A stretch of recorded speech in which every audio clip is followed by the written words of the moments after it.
अब स्टूडेंट कुछ नए डाटा बचे हुए हैं बुक के, वो डाल रहा हूँ मैं। जो एक्टिनोमाइसिटीज का टॉपिक करवाया था मैंने। दीज आर आल्सो कॉल्ड, इनको और क्या बोलते हैं, रे फंजाई। इनमें ऐसे फंगस की तरह से फिलामेंट होते हैं, ऐसे फंगस जो होते हैं उसकी तरह से फिलामेंट होते हैं। ये स्पोर होते हैं। These are filamentous like fungi. Filamentous होती है, फंगस की तरह फिलामेंटस होती है। और and found in the soil, और मिट्टी में मिलती है। जो ज़्यादातर फंजाई मिट्टी में मिलती है और फिलामेंट होती है। फिलामेंट फंगस भी फिलामेंट जैसे होते हैं, लेकिन जैसे कोराइनेबैक्टीरियम है, कोराइनेबैक्टीरियम, माइकोबैक्टीरियम, ये पैथोजेनिक है, बीमारी करती हैं, पैथोजेनिक एंड काज डिजीज।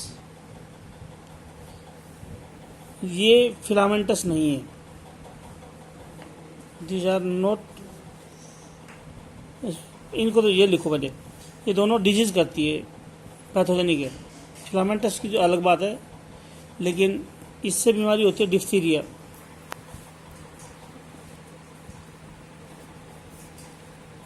इससे मैं 2 स्पीसीज करवाई थी, टीबी भी होती थी और लेप्रसी भी होती है। लेप्रसी या कोड और टीबी दोनों माइकोबैक्टीरियम से होती है। टीबी का बैक्टीरिया मैंने बताया था माइकोबैक्टीरियम ट्यूबरकुलोसिस, लेप्रसी का बैक्टीरिया था माइकोबैक्टीरियम लेप्री। दोनों रियलिटी में बैक्टीरिया नहीं है, एक्टिनोमाइसिटीज है, टीबी का भी, लेप्रसी का भी, और डिफ्थीरिया गलघोटू का भी, कोराइनोबैक्टीरियम डिफ्थीरी। तो ये पैथोजेनिक फॉर्म है, मिट्टी में मिलती है, वो पैथोजेनिक नहीं है। ये बीमारी करती हैं, कुछ बीमारी नहीं भी करती है। जो ये बीमारी करने वाली है, जैसे माइकोबैक्टीरियम, टीबी और लेप्रसी करती है। इन देयर सेल वॉल, इनकी सेल वॉल में माइकोलिक एसिड प्रेजेंट। जो टीबी करती है उनकी सेल वॉल में माइकोलिक एसिड होता है। और माइकोलिक एसिड किस में चेंज हो जाता है, इसकी सेल वॉल में जो माइकोलिक एसिड होता है माइकोसाइड में चेंज हो जाता है और वैक्स डी में चेंज हो जाता है। और ये केमिकल पैथोजेनिसिटी शो कर, ये पैथोजेनिसिटी इसी की वजह से होती है। माइकोबैक्टीरियम जो रे फंजाई है उसमें टीबी होती है, लेप्रसी होती है। कैसे करते हैं टीबी लेप्रसी, इनकी सेल वॉल में माइकोलिक एसिड होता है जो वैक्स डी में चेंज हो जाता है या माइकोसाइड में चेंज हो जाता है, और ये केमिकल बीमारी करेगा। किसी को टीबी या लेप्रसी हुई है, टीबी या कोड हुई है, तो माइकोसाइड या वैक्स डी की वजह से हुई है। ये बना है माइकोलिक एसिड जो इनकी सेल वॉल में होता है। जो अच्छा, रे फंजाई एरोबिक होती है एनारोबिक? ज़्यादातर मिट्टी में होती है, मिट्टी में रहने वाली चीज़ें एरोबिक होती है। जो एरोबिक उसको बोलते हैं जो ऑक्सीजन की प्रेजेंस में रेस्पिरेशन करे, तो ये ऑक्सीजन की प्रेजेंस में रेस्पिरेशन करती है, क्योंकि मिट्टी में होती है, तो इसलिए डिजीज नहीं करेंगे। जो ये ऑटोट्रोफ है या हेट्रोट्रोफ, हम बोलते हैं फोटोसिंथेसिस या तो बैक्टीरिया करते हैं, साइनोबैक्टीरिया करते हैं। एक्टिनोमाइसिटीज जो होती है वो हेट्रोट्रोफ होती है, फोटोसिंथेसिस नहीं करती। जो एक्टिनोमाइसिटीज ऑटोट्रोफ नहीं होती है, हेट्रोट्रोफ होती है, जो फोटोसिंथेसिस नहीं करती है। हेट्रोट्रोफ में पैरासाइट हो सकती है जो बीमारी कर रही है, या डीकम्पोजिशन करती है, तो सेप्रोट्रोफिक भी हो सकती है। ज़्यादातर रे फंजाई सेप्रोट्रोफिक होती है, गंदगी को तोड़ती है, और इनको मिनरलाइजर भी बोल देते हैं, मिनरल को बाहर ला देती है। ज़्यादातर रे फंजाई सेप्रोट्रोफ है, गंदगी को तोड़ के लिक्विड फूड बाहर कर देती है। जो लेकिन बीमारी करने वाली रे फंजाई मैं बता चुका हूँ जो है, बीमारी करने वाली भी बीमारी करेंगे तो पैरासिटिक न्यूट्रिशन होगा, गंदगी में मिलेगी तो सेप्रोट्रोफी होगी, तो मिट्टी में मिलती तो सेप्रोट्रोफ मिलेगी, और बीमारी करेंगे तो पैरासाइट मिलेंगी जो है। रिप्रोडक्शन कैसे करती है ये जो रिप्रोडक्शन में, ये कोनिडिया से रिप्रोडक्शन करती है। ये कोनिडिया है, ये कोनिडियोस्पोर बोल दो, कोनिडियोस्पोर बोल दो या कोनिडिया बोल दो। किसको बोलते हैं कोनिडियोस्पोर? Spore in chain, spore line में बन जाए, चेन में बन जाए, एक स्पोर दूसरा स्पोर, स्पोर चेन में बने तो कोनिडियोस्पोर बोलते हैं। और ये फंगस में मिलता है, ये कैरेक्टरिस्टिक भी फंगस का है, इनके अंदर कोनिडियोस्पोर मिलते हैं जो। और बीच में स्पोर बने तो बनेंगे ओइडियोस्पोर। अगर स्पोर चेन में बने, किनारे में बने तो कोनिडियोस्पोर, बीच में बनेगा तो ओइडियोस्पोर। ये स्पोर भी बनते हैं, और स्पोरेंजियोस्पोर भी बोल देते हैं। ये स्पोर इनके अंदर बनते हैं रे फंजाई के अंदर। रे फंजाई फ्रेगमेंटेशन भी करती हैं, कई टुकड़ों में टूट जाती है रे फंजाई जो होती है, हर टुकड़े से नया फंगस बन जाता है जो। इनकी सेल वॉल में कुछ शुगर भी मिली है। इनकी सेल वॉल में कौन कौन सी शुगर मिलती है? इनकी सेल वॉल में शुगर मिलती है गैलेक्टोज, अरेबिनोज एंड जाइलोज। तो ये इनकी सेल वॉल में होते हैं। तो इस तरह से ये रे फंजाई का टॉपिक था। रे फंजाई 3-4 का नाम बता दिया मैंने, कोराइनोबैक्टीरियम, माइकोबैक्टीरियम, ट्यूबरकुलोसिस, लेप्री। इसके अलावा और कौन कौन सी होती है? फ्रैंकिया, फ्रैंकिया नाइट्रोजन फिक्सेशन करती थी किसमें? नॉन लेग्यूमिनस प्लांट में बताई थी मैंने, बगैर फली वाले पेड़ों में मिलता था फ्रैंकिया, रूट के अंदर। कौन किसके अंदर मिली थी? फ्रैंकिया मिलती है कैजुअरिना के अंदर और एलनस के अंदर। बगैर फली वाले पेड़ है कैजुअरिना, एलनस, इनमें फ्रैंकिया मिलती है। अच्छा,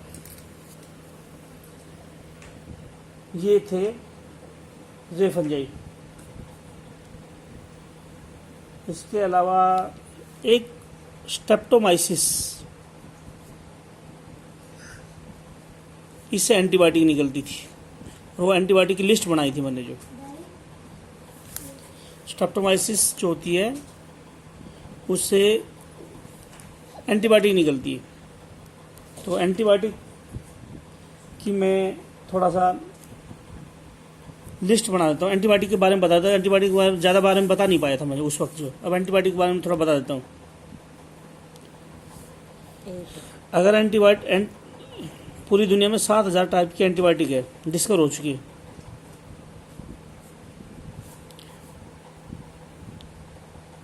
एंटीबायोटिक होती क्या है? ओरिजिनेट या डिराइव्ड एंटीबायोटिक किसको बोलते हैं? ये बनती है माइक्रोब से, निकलती है एंड किल अदर माइक्रोब। एक माइक्रोब से निकलेगी, दूसरे माइक्रोब को मारेगी। एंटीबायोटिक जो एक माइक्रोब से बनेगी, एक माइक्रोब को मारेगी जो। एंटीबायोसिस ये वर्ड वाक्समैन ने दिया था, जिसने स्टेप्टोमाइसिन की भी डिस्कवरी की थी, वाक्समैन ने। तो एंटीबायोटिक की डिस्कवरी 1928 में अलेक्जेंडर फ्लेमिंग ने की थी। अलेक्जेंडर फ्लेमिंग ने डिस्कवरी की थी एंटीबायोटिक्स की 1928 में। अलेक्जेंडर फ्लेमिंग ने एंटीबायोटिक्स की डिस्कवरी की थी 1928 में। जबकि 1941 में 3 साइंटिस्टों को नोबेल प्राइज़ मिला था, फ्लेमिंग, चेन और फ्लोरे। इन तीनों को नोबेल प्राइज़ मिला था। डिस्कवरी की थी फ्लेमिंग ने, और चेन फ्लोरे को बाद, चेन फ्लोरे ने भी काम किया था एंटीबायोटिक में, इनको 1941 में नोबेल प्राइज़ मिला जो। और वर्ल्ड वार के अंदर इनकी इस पेनिसिलिन एंटीबायोटिक्स, जो पहली एंटीबायोटिक थी पेनिसिलिन थी। पेनिसिलिन एंटीबायोटिक फर्स्ट एंटीबायोटिक थी, किससे डिस्कवर हुई थी? पेनिसिलियम फंगस की किस स्पीसीज में डिस्कवरी हुई थी? नोटेटम। पेनिसिलियम फंगस की नोटेटम स्पीसीज में पेनिसिलिन डिस्कवरी हुई थी। फिलहाल पेनिसिलिन कहाँ से निकाली जा रही है? क्या नोटेटम से निकाली जा रही है? ना, पेनिसिलियम क्राइसोजीनम। पेनिसिलिन की डिस्कवरी पेनिसिलियम नोटेटम में हुई थी। आज पेनिसिलियम क्राइसोजीनम से निकाली जा रही है एंटीबायोटिक। फिलहाल जो डिस्कवरी हुई थी पेनिसिलियम नोटेटम में, लेकिन निकाली जा रही है पेनिसिलियम क्राइसोजीनम में। पेनिसिलिन को वंडर ड्रग बोलते हैं और इसकी डिस्कवरी को हम बोलते हैं सेरेंडिपिटी। सेरेंडिपिटी सेरेंडिपिटी को बोलते हैं सडन डिस्कवरी। इसकी डिस्कवरी अचानक हो गई थी। जो अलेक्जेंडर फ्लेमिंग था,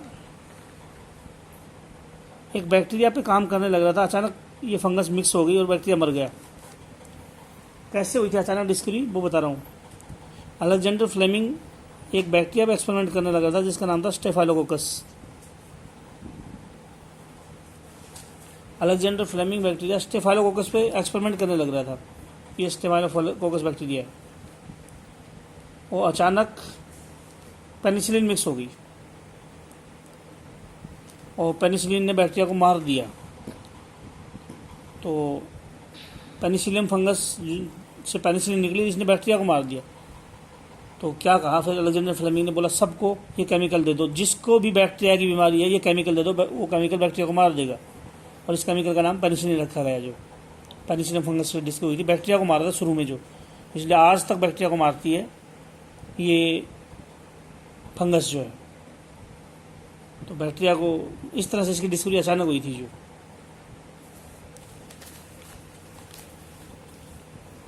और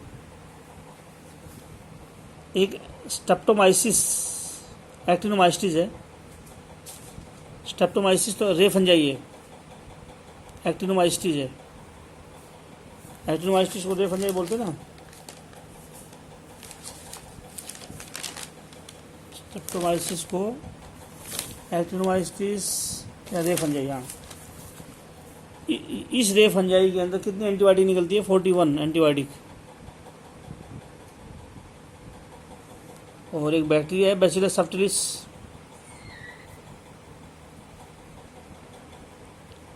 इससे 60 एंटीबायोटिक निकलती है। एंटीबायोटिक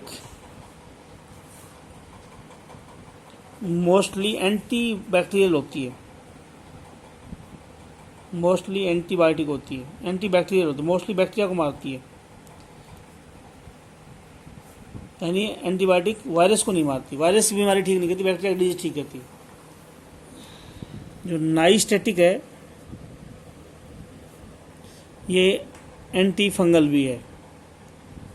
अगर एग्जाम में क्वेश्चन आ जाए कि एंटीबायोटिक एंटी बैक्टीरियल होते हैं या एंटी वायरल होते हैं, एंटी फंगल, तो एंटी बैक्टीरियल बोलनी है। नाइस्टेटिक अगर नाम लेके पूछ लिया जाए तो एंटी फंगल होती है जो।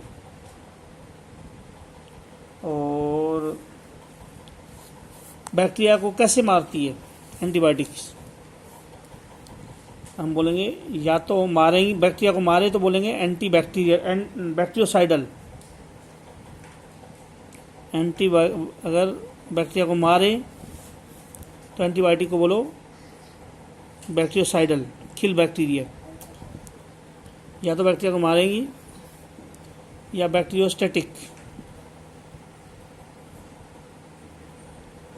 Stop the growth of the bacteria.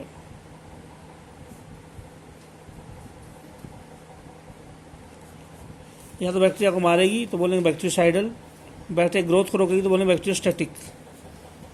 कौन? ये एंटीबायोटिक या तो बैक्टीरिया को मारती है या बैक्टीरिया की ग्रोथ को रोकती है जो। अच्छा, बैक्टीरिया एंटीबायोटिक क्या करती है?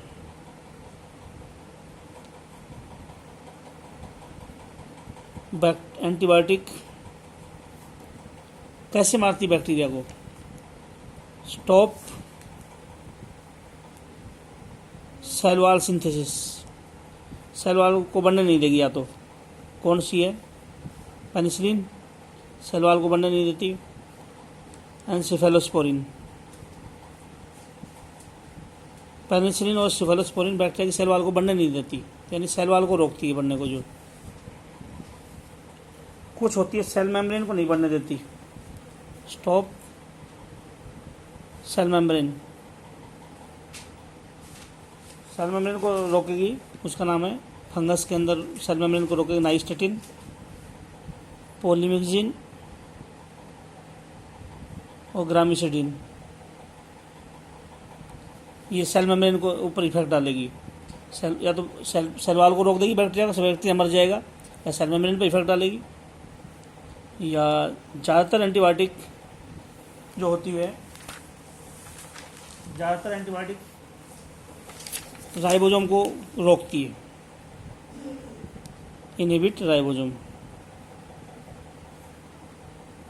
और ये जो नियोमाइसिन है, ये क्या करती है? Kill gram negative bacteria only. Gram negative bacteria को मारती है नियोमाइसिन। एरिथ्रोमाइसिन किसको मारती है? ये ग्राम पॉजिटिव बैक्टीरिया को मारती है।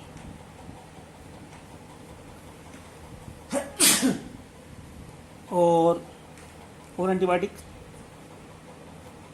Streptomycin, chloramphenicol, streptomycin, chloramphenicol, terramycin, tetracycline,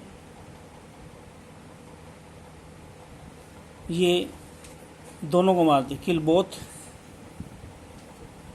gram positive and gram negative bacteria, ये दोनों को मारती है। ये सारी एंटीबायोटिक होती है। इनके सोर्स में करवा चुका हूँ, ये सारी एंटीबायोटिक कहाँ कहाँ से निकलती है वो मैं करवा चुका हूँ। तो मैं एक बार और बता देता हूँ। इधर देखो, मैंने ये लिस्ट बना रखी है। इनकी स्पीसीज मैंने करवा दी थी शायद मेरे हिसाब से, और पता नहीं हुई है नहीं हुई है, पर याद कर लेना। स्ट्रेप्टोमाइसिस की ग्रीसियस स्पीसीज थी, मैं शायद करवा चुका हूँ, फिर भी मैं रिपीट मार रहा हूँ। स्ट्रेप्टोमाइसिस ग्रीसियस से निकलती है स्ट्रेप्टोमाइसिन। स्ट्रेप्टोमाइसिन एरिथ्रियस से निकलती है एरिथ्रोमाइसिन। स्ट्रेप्टोमाइसिस फ्रेडिडी स्पीसीज हैं अलग अलग। फ्रेडिडी से निकलती है नियोमाइसिन। स्ट्रेप्टोमाइसिस ओरोफेशियन से निकलती है टेट्रासाइक्लिन। और तो ये मैं करवा चुका हूँ, जो पहले ही करवा चुका हूँ तुम्हारे को ना। तो ये तुम्हारे को मैं करवा चुका था।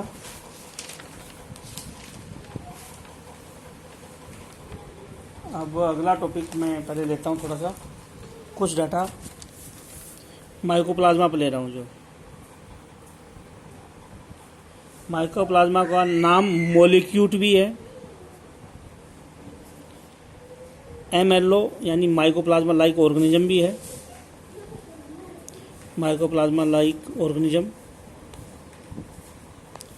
इनका नाम एस्ट्रोकोकस भी है, एस्ट्रोकोकस, MLO, मोलिक्यूट्स। इनका साइज लगभग 0.1 से 0.15 माइक्रोमीटर होता है। ये सिंपलेस्ट बैक्टीरिया है। इनकी कॉलोनी कैसी होती है? फ्राइड अंडे जैसी होती है, फ्राइड एग लाइक होती है इनकी कॉलोनी। और ऐसे फ्राइड एग जैसी होती है।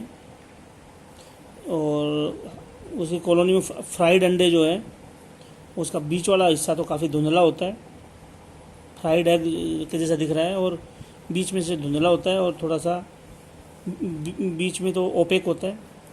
और जो थोड़ा धुंधला हो तो ट्रांसलूसेंट बोलते हैं। इसके किनारे वाला ट्रांसलूसेंट होता है कॉलोनी का, और बीच वाला ज़्यादा धुंधला, इसलिए ओपेक बोलेंगे। और मोनेरा किंगडम में कोलेस्ट्रॉल नहीं होता है, लेकिन माइकोप्लाज्मा की सेल मेम्ब्रेन में कोलेस्ट्रॉल होता है,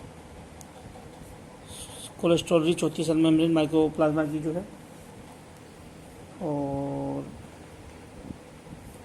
माइकोप्लाज्मा में मूवमेंट नहीं होता साइनोबैक्टीरिया की वजह से, तो मोटिलिटी एब्सेंट है। कई जगह इसका डीएनए सर्कुलर दिया है, कई जगह डीएनए लीनियर दिया है। तो अगर स्पेशल आ जाएगी इसका डीएनए कैसा होता है तो लीनियर लेना है, और ऑप्शन में अगर यूँ आएगी इकट्ठा ही हो, सर्कुलर भी मान लेना, लीनियर भी मान लेना, इसका डीएनए जो क्वेश्चन के हिसाब से डिसाइड कर लेना इसका लीनियर लेना है सर्कुलर लेना है जो। तो ये था माइकोप्लाज्मा के बारे में। और जो है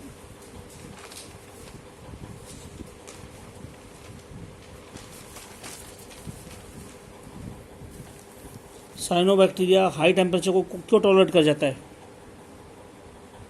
cyanobacteria can tolerate high temperature.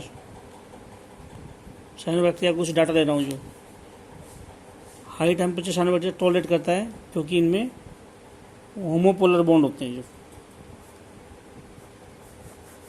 Protein के अंदर, प्रोटीन में एक बॉन्ड होता है होमोपोलर बॉन्ड, इसकी वजह से हाई टेम्परेचर को सहन कर जाता है। इस बॉन्ड की वजह से प्रोटीन कोगुलेट नहीं होती हाई टेम्परेचर पे, प्रोटीन कोगुलेट नहीं होती हाई टेम्परेचर के ऊपर। कोगुलेट मतलब जम जाना, प्रोटीन जमेगी नहीं और हाई टेम्परेचर को सहन कर जाएगी जी, प्रोटीन ख़राब नहीं होगी। जो साइनोबैक्टीरिया प्रोटोजोन के अंदर मिले उसको साइनेल बोलते हैं। जो साइनेल किसको बोलते हैं? साइनोबैक्टीरिया यानी blue grain algae plus protozoan, cyanobacteria protozoan दोनों को बोलेंगे साइनेल। साइनोबैक्टीरिया एक लाइकन है, लाइकन किसको बोलते हैं? Algae plus fungi, algae fungi को लाइकन बोलते हैं। साइनोबैक्टीरिया जो है लाइकन के अंदर, कौन सी लाइकन के अंदर मिलते हैं? पेल्टिग्रा या डॉग लाइकन। साइनोबैक्टीरिया पेल्टिग्रा या डॉग लाइकन के अंदर भी मिलते हैं। ये रेबिस, ये लाइकन रेबिस ठीक कर देती है। एल्गी फंगस को लाइकन बोलते हैं, एल्गी फंगस साथ रहे तो लाइकन बोलते हैं। और एक लाइकन है पेल्टिग्रा जिसको डॉग लाइकन बोलते हैं, रेबिस ठीक करती है, और उसके अंदर भी साइनोबैक्टीरिया मिलता है। तो मैं यही रोक रहा हूँ इस वीडियो को जो है।